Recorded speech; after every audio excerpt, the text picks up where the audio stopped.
kuari mah kuari aya PBB lantaran negara lain bentuk khalifah. Jadi aya perserikatan bangsa-bangsa. Nu penting menang sebab demokrasi. Geus satu kuari mah henteu ka mana bae meuli senjata, mungkin ke Amerika, mungkin ke Soviet. Mungkin ayeuna mah urang minta perlindungan teh urang kuari mah di negara model urang, model ka Iran atawa ka Cina atawa ka Korea. Kumaha endek na bae sebab itu ge jualan. Sebab kuari mah perang teh ya aya implik di jerona henteu murni perang saluluguna perang. Terlalu loba ya senjata mun teu diperangkeun teh kumaha. Negara Amerika teh kapan eueuh kemanfaatanna nagarana lain cara negara urang. Urang mah di negara urang mah minyak aya, di negara urang mah logam aya, di negara urang mah itu batu bara aya, batu taraimbol, batu Aceh, bacan jeung saja mana. Bombala aya. Di Amerika hanya produksi senjata. Namun senjata geus loba, deuk dikamanakeun atuh ngajual senjata maja kanu perang. Ya otomatis jeung peperangan kan. Hiji-hijina nya nama boga nangan senjata na doang. Iya diperangkeun kan gunyana.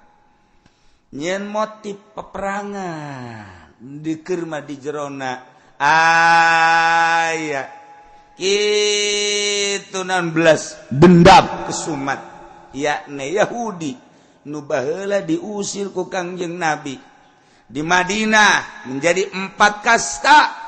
Na Yahudi anu baheura terisolir nyana tetep dendam bae. Kapan waktu buah hajar Islam.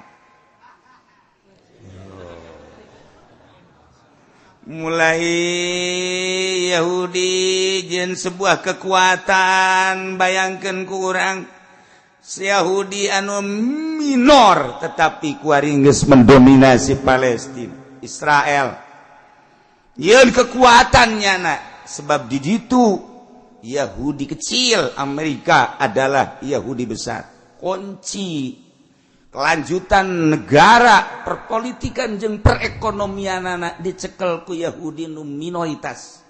Geus kos kitulah kaayaanna dibere cemerlang otakna Yahudi.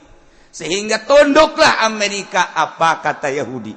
Maka Yahudi ngacak-ngacak negara Islam. Motifna macam-macam. Hiji asli nama dendam. Irak hancur. Turki baheula geus dihancurkeun Utsmaniyah nu pertama. Kemudian terus ka dieu Mesir eureun-eureun. Suriah terus wari Yaman. Urang lamun nyaritakeun negara Yaman, hiji-hijina negara anu kuat ahli sunnahna.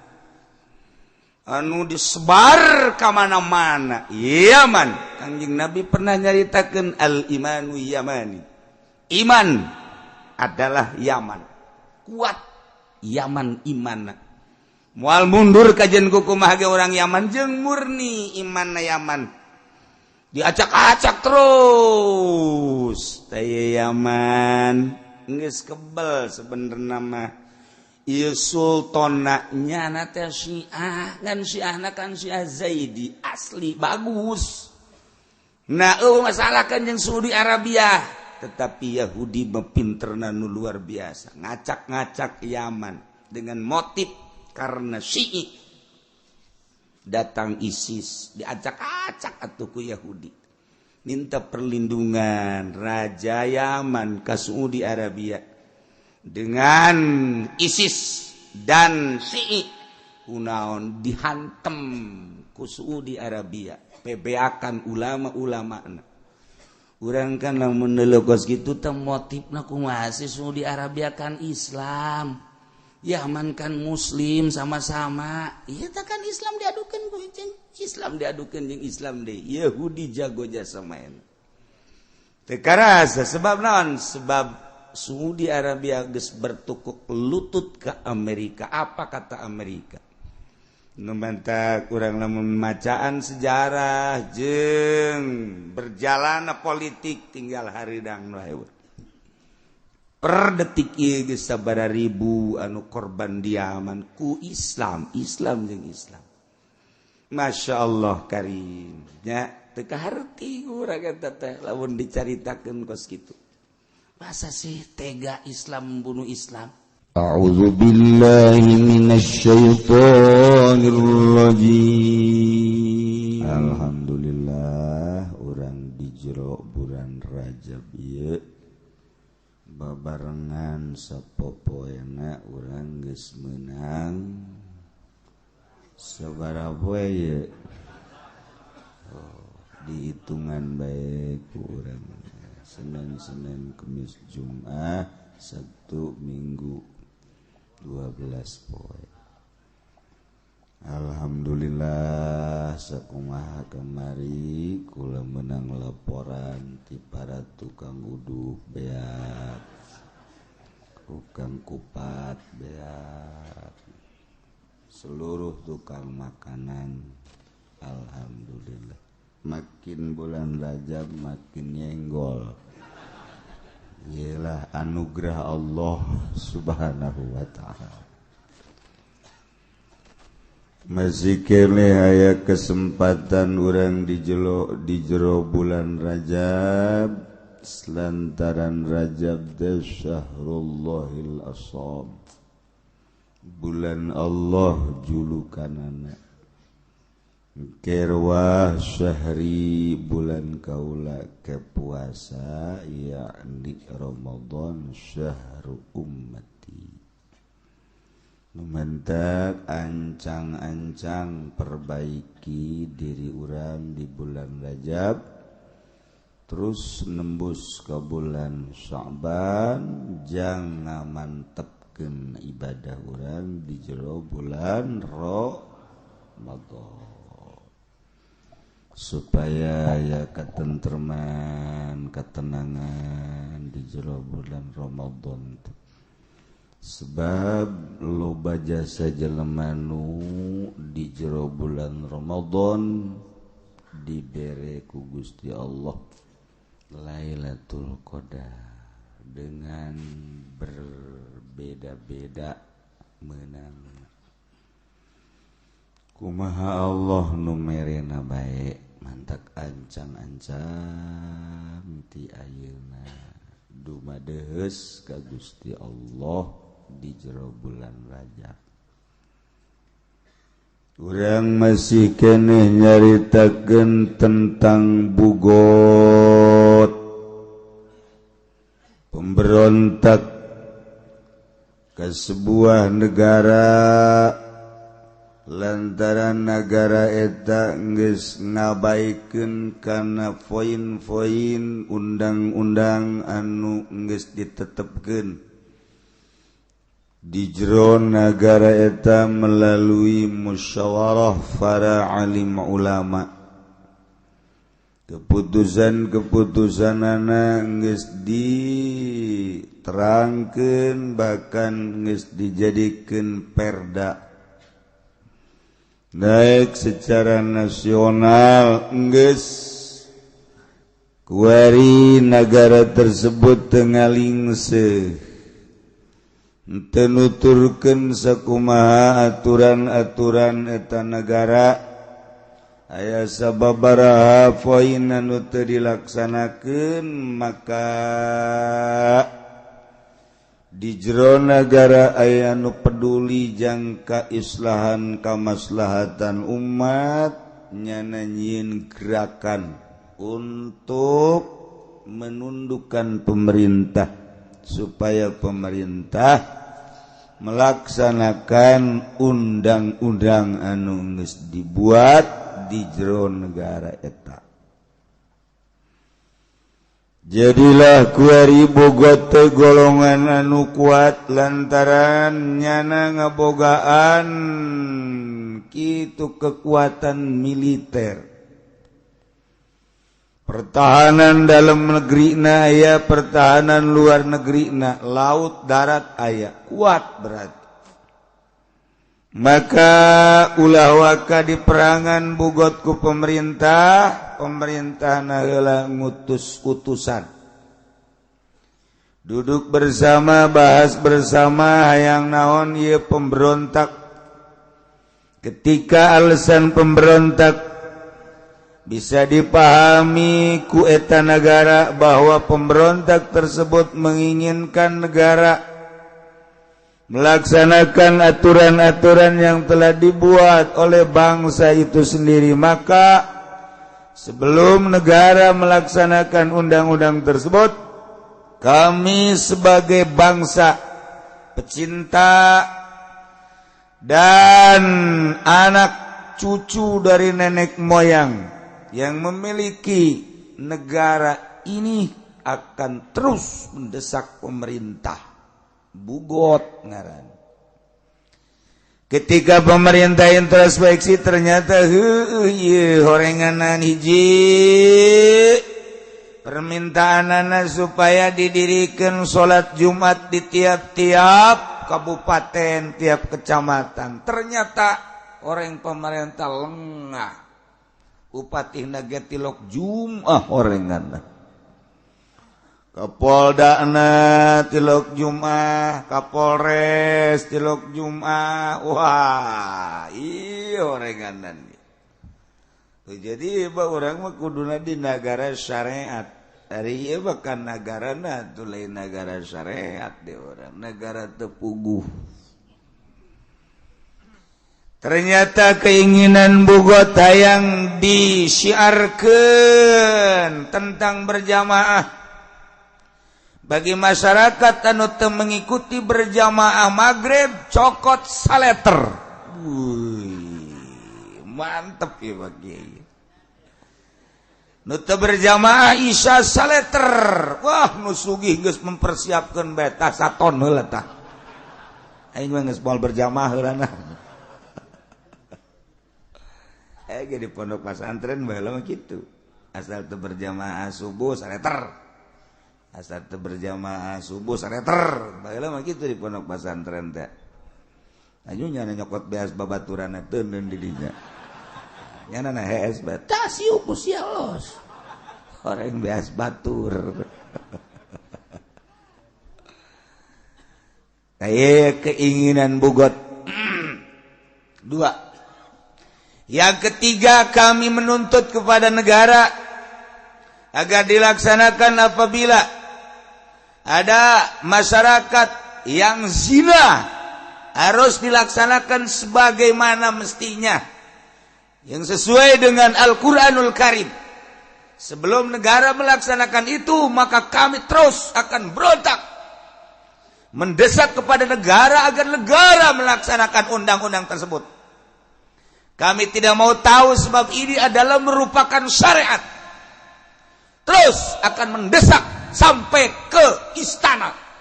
Wah, Jokowi belusukan geus kagetnya.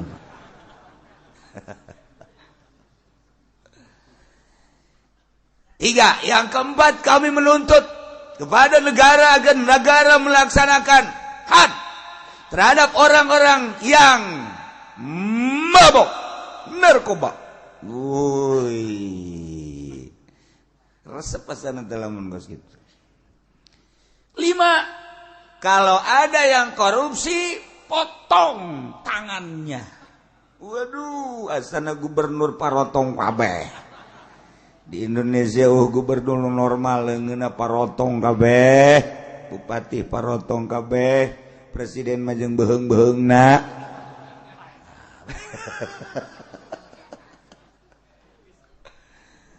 Jacenah pan orang lembur ieu, orang lembur, sapira orang mah lemburna ge lemburna deui. Belah hitun lembur lah, orang pedalaman Sumatera lah orang malah. Cenah ngadenge kabarna di negara urang teh cenah pamarentahna maraling. Cenah kan orang mah nyaon teu, wawuh teu nganu bebeja malingna pun polisi. Cak polisi. Bahwa ieu negara urang pamarentahna maraling cakna. Kok polisi teu nangkep sarua cakna polisi ge maraling. Aju tuh ieu mah negara pamalingan we kabeh. Ji oreganan tah ayalah bugot tuh ieu keur carita perbugotan. di negara urang mah lain negara syariat, negara demokrasi Pancasila berlambang burung Garuda. Tetapi lamun urang ningali kana butir-butirna menang nyokot tina Al-Qur'anul Karim.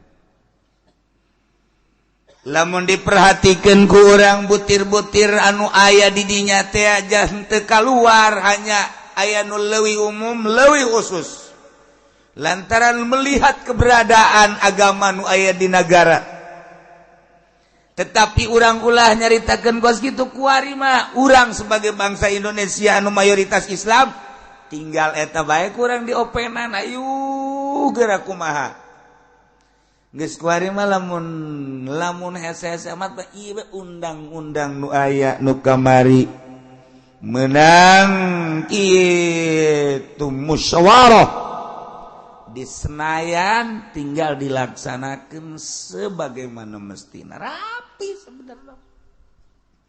Gelain undang-undang nu jore di negara urang teh sebenarnya mah nu ngalaksanakeun undang-undangna ieu mendak dek ngarapihan negara Indonesia cak nyana keneh. Keur Gus Dur ngomong tidak akan selesai 20 tahun. Kita mau merapikan negara Indonesia tidak akan selesai 20 tahun. Bau, eta lamun balalener kabeh. Atuh kunaon itu DPR keur musyawarah HP-na aya nu endut-endutan. Ada pentebar ada sedekah sekarang itu geus teu ngalingseuh. Nemendak karunya ka kiai. Kiai asal milu bae di partai ka bawa ka ditu. Lain dek ngabeberes bangsa jeung nagara. Kiai mana bae kajunting jenggotna datang ka taneuh ngangsar. Tetep eleh bae teh kiai teh. Sebab naon? Eueuh niatan dek memperbaiki negara di urang teh. Namun aya niatan mah insyaallah takut sebab eueuh niatan lah ya ga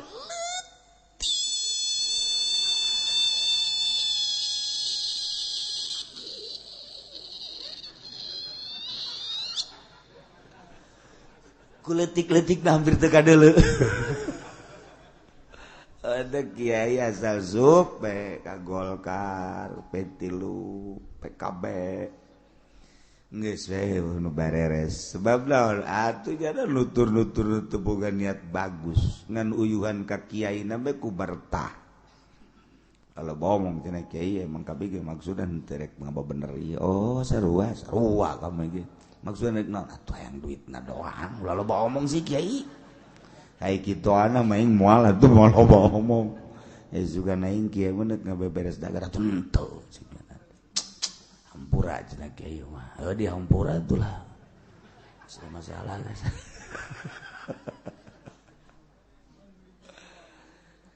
Mejeuna di urang ge lamun dek aya bugot-bugotan.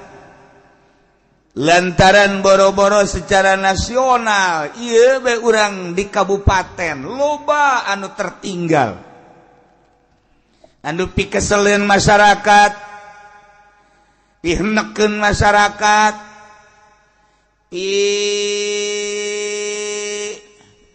seneb bahasa naon seneb dah. Seneb masyarakat lantaran ieu si aya bupati hanta eueuh. Okos nu eueuh pan seneb dah. Mulai nu hayang neuleuh pembangunan mah hayang bareres nyana ge wajar-wajar bae mun deuk nyieun pemberontakan. Kulantaran masyarakat di urang mah atuh boga adab, lantaran urang mah atuh ke timur-timuran.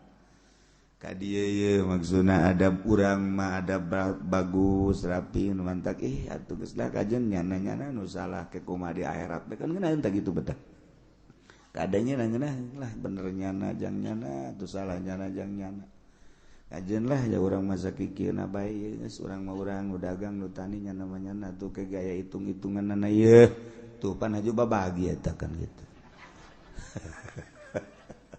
Sadar di orang aju BPR lagi tuh kos gitu kayak DPR aduh janyin undang-undang supaya dilaksanakan ku pemerintah tuh gitu daek-daek hante-hante jangan lagi niatan dek bagus saya niat berangkat tina niat anu bagus bakal berubah wajah negara urang bejang diri urang kumaha niat urang kan lamun urang nandek bagus atuh urang niat jore atuh urang kumaha urang bae boro-boro ngurusan negara ngurusan diri urang ge balikna ka diri urang lumantak urang niatan ngabeberes diri urang salila urang hirup supaya urang balik ka alam itu alam barzakh ka akhirat urang aya dina ridho Allah subhanahu wa ta'ala. Di sebuah negara nu negarana ngalaksanakeun syariat tentuna kepala negarana teu sambarangan lantaran lempangna negara kumaha supirna mobil bagus supirna belajar asana mantog ge kajen gogoma balik sen eueuh hiji padahal mobilna bagus supirna belajar berangkat deui leos sakedeung sen kanan eueuh 3 kali berangkat setir eueuh acak-acakan sehebat apapun kendaraan dikendarai na kudu belajar tetap nabrak acak-acakan penumpang sing jererit eta carita mobil mun kapal di luhur belajar asana sing jarwak kabeh sarua urang lamun naik beca tukang becana belajar asa endek brek asa dek brek bae ieu nagara ge lamun supirna belajar ieu kos kieu ku ari kos urang teu nyaho endek dikamanakeun ieu nagara endek kumaha ieu nagara sanajan nyana mah pede bae tapi pan ieu penumpang sing jarerit ya penumpang teh tergantung kumaha kepala negara kiai ge sarua nyupiran agama teh masyarakat sing jerit asa lain kieu asana ieu supir urang nabrak bener bae ngeridit wah paingan teu ngeunaheun ditumpakanana orangnya nabrak. Masya Allah ya si supir ku kabina-bina deui jak masyarakat ditumpakan deh terus susuganan cager menang ti Golkar leuwih parah ngagejebur ka sumur ya supir sarua bae kepala negara nu ngarasakeunana penumpangna agama nu ngarasakeunna penumpangna ulah disalahkeun lamun penumpangna juara rindit sebabnya nyupiranana teu beres teu kahartieun ku penumpang aing ngagejebur bisa jakna tah kos kitu bae terus nah sebuah negara anu lalakonna nyaritakeun tentang syariat pelaksanaanana syariat jadi lain model negara urang ieu mah keur carita ngaji sebab ngaji mah menang nyokot tina Al-Qur'an menang nyokot tina hadis Kangjeng Nabi urang Kangjeng Nabi Muhammad sallallahu alaihi wasallam dibentukeun di sebuah negara jadilah negara syariat biasana pamimpinna khalifah. Ia seorang khalifah nu mimpin sebuah negara aiprak di tengah-tengah berjalan negara aya nu anti terhadap kelangsungan negara tersebut bugot ngaranna. Sebab negara tersebut tengah laksanakan aturan-aturan nunggeus dimusyawarahkeun ku para dewan-dewan. Kemudian bugot nuntut karena pelaksanaan tersebut selama negara can ngalaksanakeun bugot terus-terusan menuntut kepada pemerintah. Terjadilah huru-hara antara negara jeung pemberontak. Kan ngeunah henteu lamun ngadengena kitu mah sebab bugot teh nyana neuk ngebrontak deuk ngaluruskeun negara. Ai di urang makan kuari ye sanajan berontak lain neuk ngaluruskeun aing can kabagian. Ulah sararia bae. Kabeneran anu berangkatna teu bisaeun beuki digejeg-gejeg.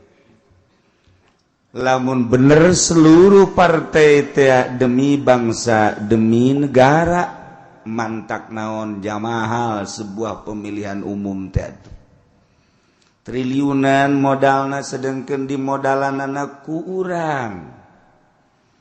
Eta teh lempangna negara teh nu ngamodalan teh urang. Sementara per detik ieu di negara urang can berangkat. Deuk ka mana ieu birokrasi, deuk ka mana ieu perekonomian.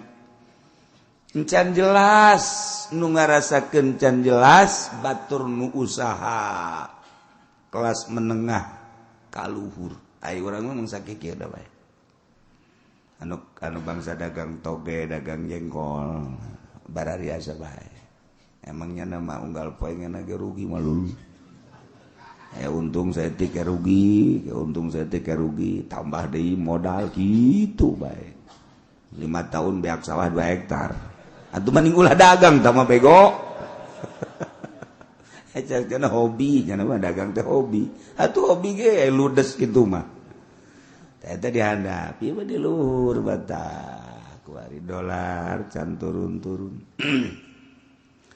Antara bahan baku jeung produksi teu akur, ekspor impor teu jelas. Neuk datang ka kumaha. Nah, eta teh meureun akibat teu kerja sama. Ieu meureunana deuk kalempangkeun nu ieu ulah, nu ieu embung. Kos kitulah negara diurang.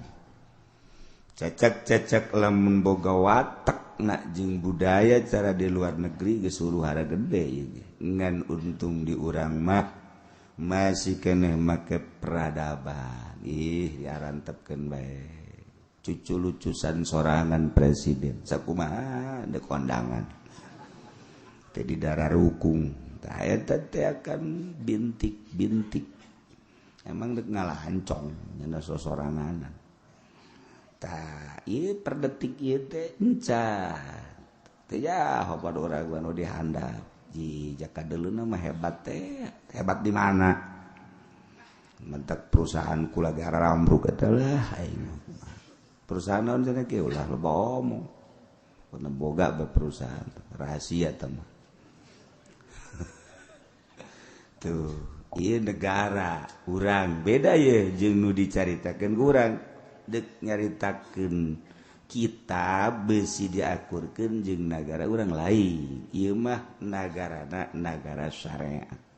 Pimpinanana biasana khalifah nagara Islam. Make aturan Al-Qur'an, make aturan hadis Kangjeng, dikemas jadi ijma ulama. Deuk make aturan Imam Syafi'i, Maliki, Hanafi, Hambali pek bae. Bahkan ditambah-tambah damajang kamaslahatan negara masalah. Eueuh tungtungna terus ijtihad untuk kemaslahatan bangsa jeung negara. Bugot ternyana dalam rangka memberontak karena kekuatan negara. otomatis bogot minta perlindungan jeung pertolongan ke negara lain untuk menambah kekuatan anak. Ternyata bogot minta pertolongan ke negara kafir. Andai kata bogot minta pertolongan jangan ngelehkeun sebuah negara, minta pertolongan ke ahli haram, kunyana dilindungi diamankan, lam yanpul amanuhum alaina, telulus keamanan anak untuk memerangi urang ku ayana sakitu eta bogot selesaikan segera ulah diantap. Lantarannya minta perlindungan ke orang-orang kafir, sedangkan kafir mah nyana mah selalu jadi musuh ke urang. Minta temenan, minta perlindungan terhadap kafir, kuari mah kuari aya PBB lantaran negara lain bentuk khalifah. Jadi aya perserikatan bangsa-bangsa, nu penting menang sebab demokrasi. Geus satu kuari mah henteu ka mana bae meuli senjata, mungkin ke Amerika, mungkin ke Soviet, mungkin ayeuna mah urang minta perlindungan teh urang kuari mah di negara model urang, model ka Iran atawa ka Cina atawa ka Korea, kumaha endeukna bae sebab itu ge jualan. Sebab kuari mah perang teh aya implik di jerona. Teu murni perang salulu guna perang. Terlalu loba ya senjata, mun teu diperangkeun da kumaha. Negara Amerika teh kapan eueuh kemanfaatanna nagarana lain cara negara urang. Urang mah di negara urang mah minyak aya, di negara urang mah logam aya, di negara urang mah itu batu bara aya, batu taraimbol, batu Aceh, bacan jeung saja mana. Bombala aya. Di Amerika hanya produksi senjata.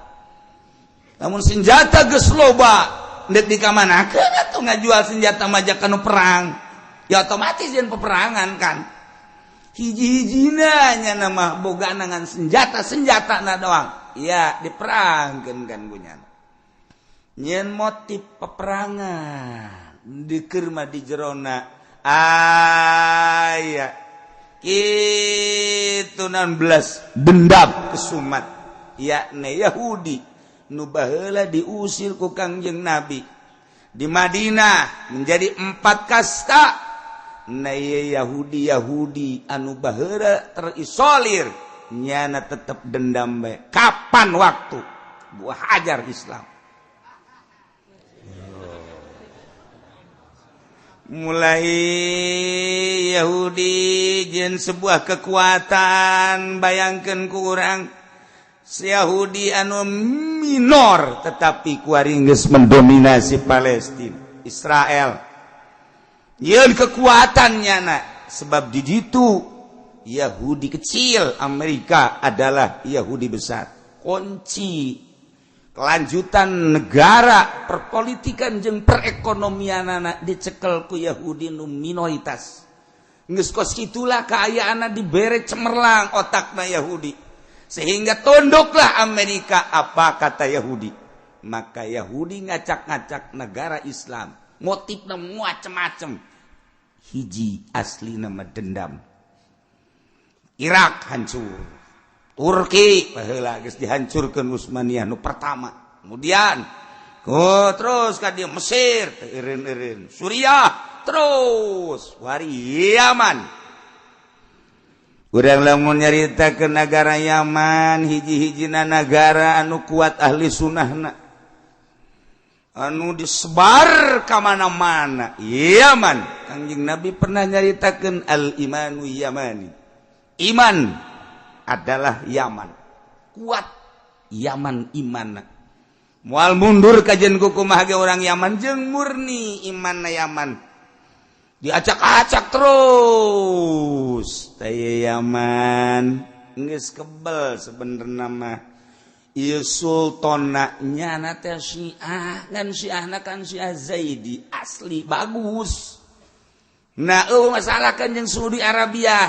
tetapi Yahudi mempinterna nu luar biasa ngacak-ngacak Yaman dengan motif karena Syi'i datang ISIS diacak-acak atuh ku Yahudi minta perlindungan Raja Yaman ke Saudi Arabia dengan ISIS dan Syi'i kunaon dihantem ku Saudi Arabia pebeakan ulama-ulama urang kan lamun neuleukeus kitu teh motifna kumaha sih Saudi Arabia kan Islam Yaman kan Muslim sama-sama ieu teh kan Islam diadukeun ku jeung Islam diadukeun jeung Islam deui Yahudi jago jasa main teu karasa sebab naon sebab Saudi Arabia geus bertukuk lutut ke Amerika apa kata Amerika nu mantak urang lamun macaan sejarah jeung berjalanna politik tinggal haridang wae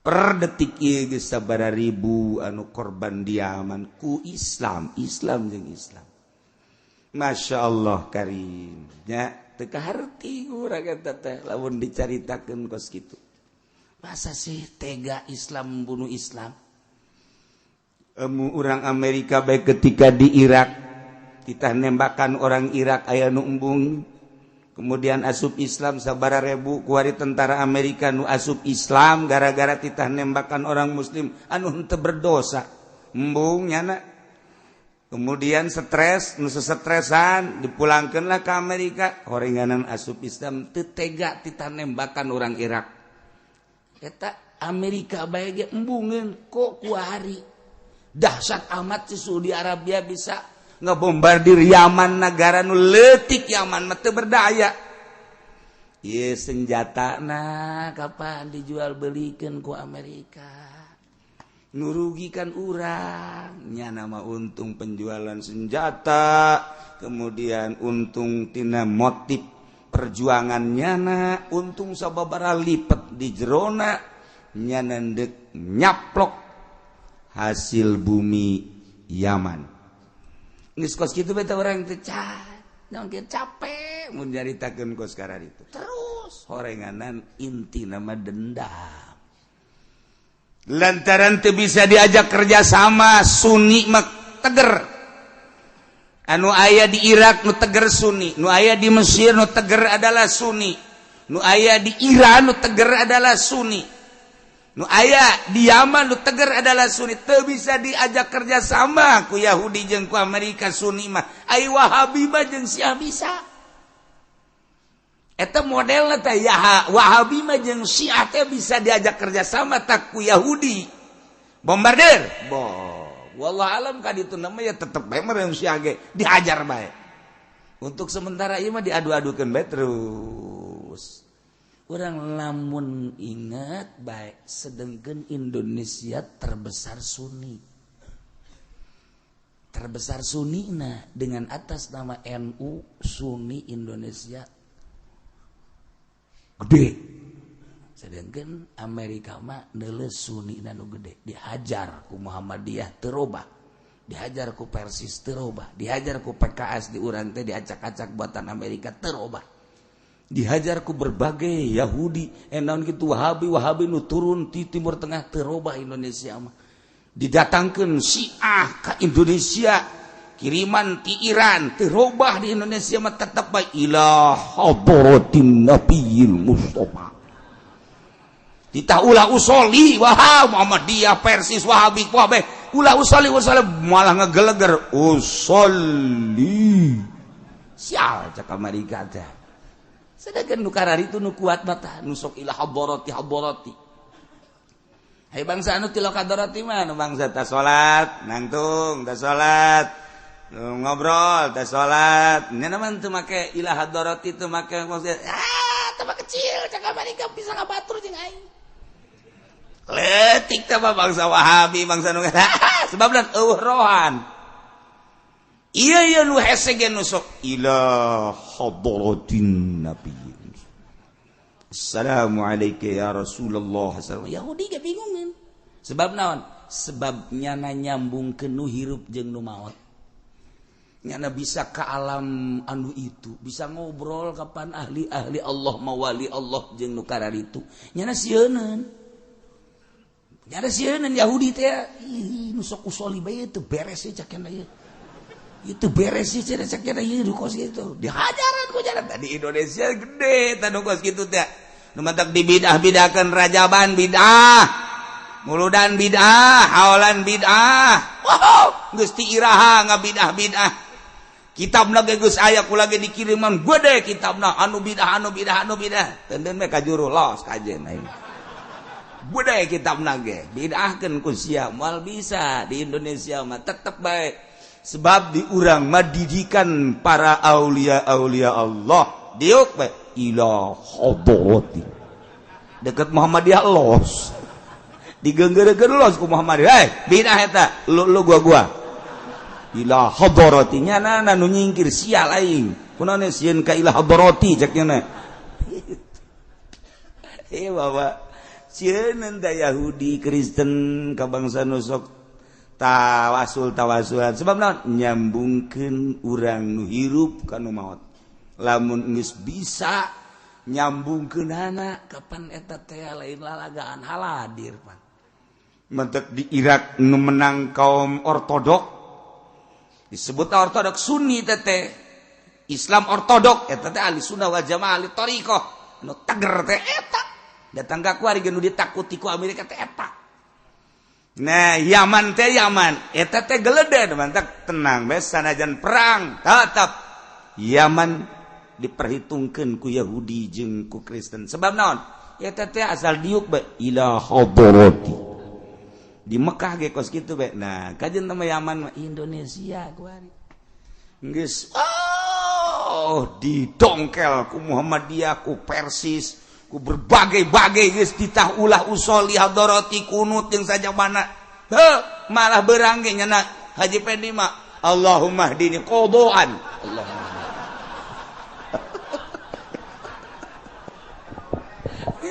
Izin ka Muhammadiyah nya mah aya qadaan Allahumma hdini bae geus. Sial cek Muhammadiyah tu kahyang mah beurang mah ulah ke. Ya Allah.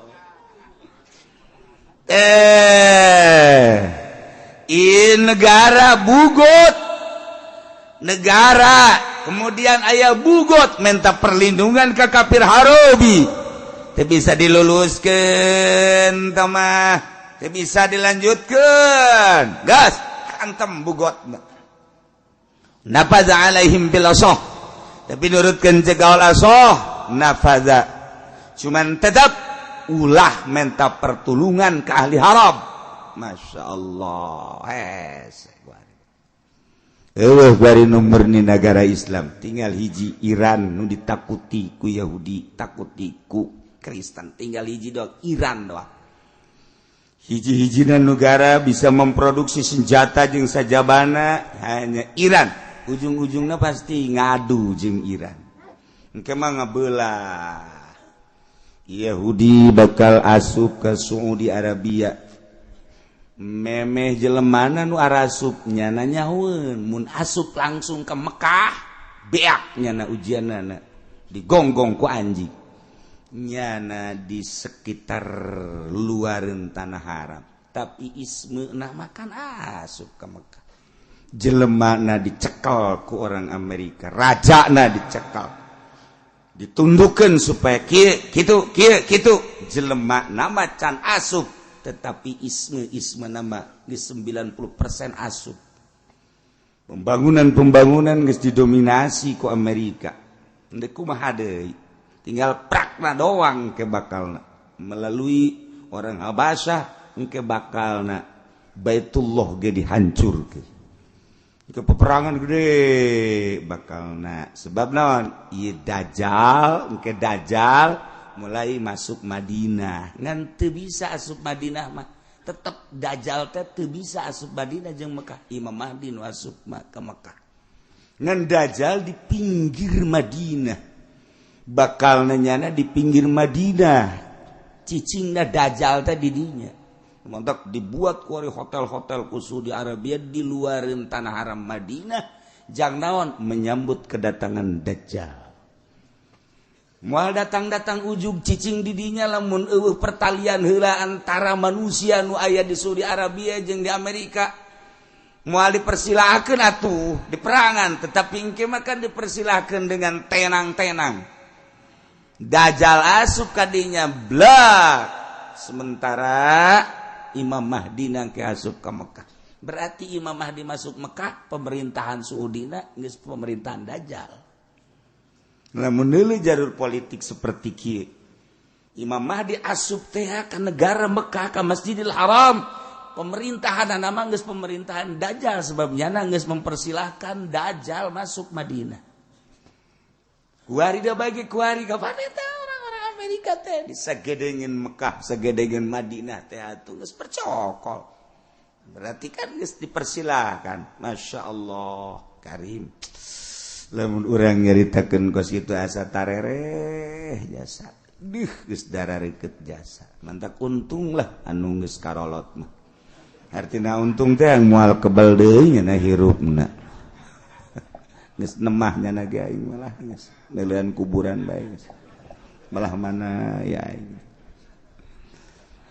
Walau anahu maluzimatil lamun alizima kafir zimi nulungan bugot jauhnya nage haram baginya nak merangan urang kaum muslimin aya pertalian nyana jeung bugot sehingga ahli zimah nulungan bugot memberontak ke negara tersebut nyahuannya nage bahwa haram memerangan negara, maka intaqadha ahduhum perjanjian ahli zimah jeung bugot batal.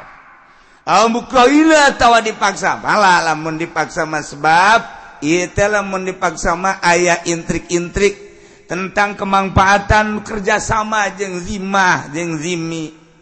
Kos kitulah caritana. Nu jelas teu meunang minta pertolongan ka orang kafir. Urang mah kuari ka kafir bae. Minta pertolongan teh. Kajen ku kumaha ge negara-negara Islam teh perang jeung anu? Kuwait perang, Amerika turun. Anu perang Amerika, Persir perang Amerika dan lain sebagainya. Aduh, teu eureun-eureun jeung kitu geus mendominasi polisi dunia Amerika. Geus kos kitulah kaayana emang meureunan Dajjal bakal timbul tidinya. Ieu mah keur carita datang kangke mas sararujud jelema ka Dajjal teh. Nauzubillah min zalik wa min zalik. Memeh Dajjal nu asli dibuat kaheureuyan heula ku Dajjal. Nurut henteu televisi, HP. Ieu kan kuaring geus darurut kabeh ka kiai-kiai geus boga HP. Eta kan sarua jeung buatan Dajjal. Masalah sih. Deuk kumaha deui jaman kos katiu kareunyeun kaheureuyan Dajjalun disebut teh. Dajjalun teh dadajalan heula memeh nu asli. Setik-setik digrogoti. Nu mantak hanya ahli torikoh lah anu kuat sebabnya bersilsilah selamat akur jeung aturan baik kajen kukumaha ge maka anu bakal nyeungseurikeun teh ka ahli-ahli torikoh ulama-ulama nu geus asup ka Dajjal ngaortodokeun lah kitu kampungan dan lain sebagainya tetep bae sebabnya nama merasakan indahna ibadah ka Gusti Allah. Tuh tinggal kiai-kiai ustad-ustad anu berjuang di luareun eta nu sigana berjuang padahal mah horenganan ngagejeburkeun diri terus bentrok masalah emang geus kos kitu pasti bentrok bae. Sebab beda jalur, ieu mah dunia, ieu mah akhirat. Ieu mah dunia, ieu mah akhirat. Asa kahalangan jelema anu memperjuangkeun dunia dengan motif jeung bahasa kemajuan lah, ngahalangan majulah, tidak akan majulah, padahal ancurna nya ge teu maju-maju. Eta mah sakadar hawa nafsu, terus. Perhatikeun saeutik akalun jelema nu nyekelan ajeg tentang kebenaran setika di sebuah negara di negara mana gue geus ngan tetep bae aya jang tetengger tetep aya tuh karena geus teu kadaruat kompetisi tentang dunia deuk kumaha tuh coba magahan ngaji bebatur manggeus dar-dar ka ditu ganti motor ganti mobilnya nama masih kene magahan ngaji bae mangganing magahan ngaji makan duitan mulai tidinya terus kabelah dieuna didatangan ku lurah ku camat lurah lah cek nya teh aing angel asa kaboga duit maning milu bae geus teu kuat aya nu salakina kuat pamajikanna gaji atuh ulah cicingeun jabatur ge geus baroga mobil jabatur ge di sararumbang narima kok ka haji mah henteu lah atuh narima bae sarua bae jala atuh jak kitu-kitu keneh ieu urang atuh jang kebutuhan salakina kuat pamajikan henteu ini kumaha coba terus agama beuki ciu teu karasa baik kuari urang ngadenge nu mabok unggal kampung akibat naon pemerintah jeung kiai na kapan eta teh sinpani dibaracapan ku kabehan kuari nu zina unggal lembur di mana-mana geus teu kahalangan ku kumaha terus pamalingan urang lamun nyaritakeun duh masyarakat eta kunaon loba maling pamarentah geus moal bisa ngomong loba maling sebab nyanana ge maraling deuk ngageunggeurekeun kumaha pamarentah coba janyana ge maling ngan beda motif doang malingna ieu mah maling motor ader-aderan nya nama maling atuh maling kitu bae geus emang pu DPR lain pamalingan ya pamalingan polisi lain pamalingan tukang-tukang jalan raya ge pamalingan lumayan nu kudu 4 senti jadi 3 senti kan maling eta ya tuh maling kabeh handek ngomong naon ku ari lamun cang masyarakat cenah maling sapeda lah sapira sapeda nya nama bau sabaraha panjangna jalan ka ditu ayo coba lamun aya pembebasan tanah anu kudu nama masyarakat supaya ngeunaheun ngutus bupati ka seseorang supaya melaluinya na bae tanpa melaluinya na ulah diluluskeun masa pemerintah kos kitu sih eta kapan maling hak masyarakat na calo jadi kuari mah pemerintah teh jadi calo lain ngaluruskeun ieu maling kabehan kapan pan calo mah pamalingan emang calo lain pamalingan kalau ngomong cenah kiai kos kitu amat emang keur ngomong doang atuh aya sia kira-kira kasinggung ulah ngaji atuh aing sakitu doang aing mah ngomong doang kecuali aing dibere ku sia moal aing sia situ mere-mere ka aing geus ulah ngomong atuh cenah kiai di amplopan diteluh sia ku aing aduh masyaallah itu kumaha mana nu bener coba ku ari nah iyalah Masya Allah geus mari kuari mulai rapihan namun nikahkeun sing hade saksi-saksina ulah pamarentah nya saksina kudu ustad kudu kiai nu bener ieu calon ka ditu ka hareupna geus kuari geus zaman acak-acakan ulah nyieun acak-acakan geus ka dituna rapihan ti mimiti anak urang kuari ieu sing hade dimimitian ku saksi-saksina nu kudu araradil kudu rada balalana sebab ieu sekarang baik kuari jadi koski Masya Allah ngeri orang kadituna akibat ya orang kurang patinaliti di mana kelemahan-kelemahanan mulai engke nikahkeun kudu nu rapi wali-walina saksi-saksina abe engke anakna bener ieu mah urang ngarasa bangga disaksian ku bangsa pejabat tinggi segala jenderal segala bupati segala gubernur ya Allah ieu urusana ieu mah agama mun kitu mah urusan SPPT Allah urusannya lagi sebelah ieu mah lain urusan agama neuk memproduksi keturunan mulai urun rapih urang jang supaya ngalanjutkeun agama ieu supaya teger supaya mantep wa kadza gitu keneh bubar perjanjianana in qalu lamun ngomong ali di mazanana jawazau kami boga sangka menang nulungan ka bugot atawa nyana boga keyakinan bahwa nyana boga hak tah lamun teh mah bugot ditulungan ku ahli dimah minta tulung atawa ka ahli harab ieu wa yuqataluna kabogotin eta ahli harabna termasuk ahli dimahna tata perangan kos bogot bae Rose di negara ulah eureun merangan bogot berikut nu gabantuanana di urang mah teu jalan ya malantaran lain pemerintahan syariat di urang boro-boro pemerintahan syariat Pancasila nageh geus teu dilingseuk Pancasila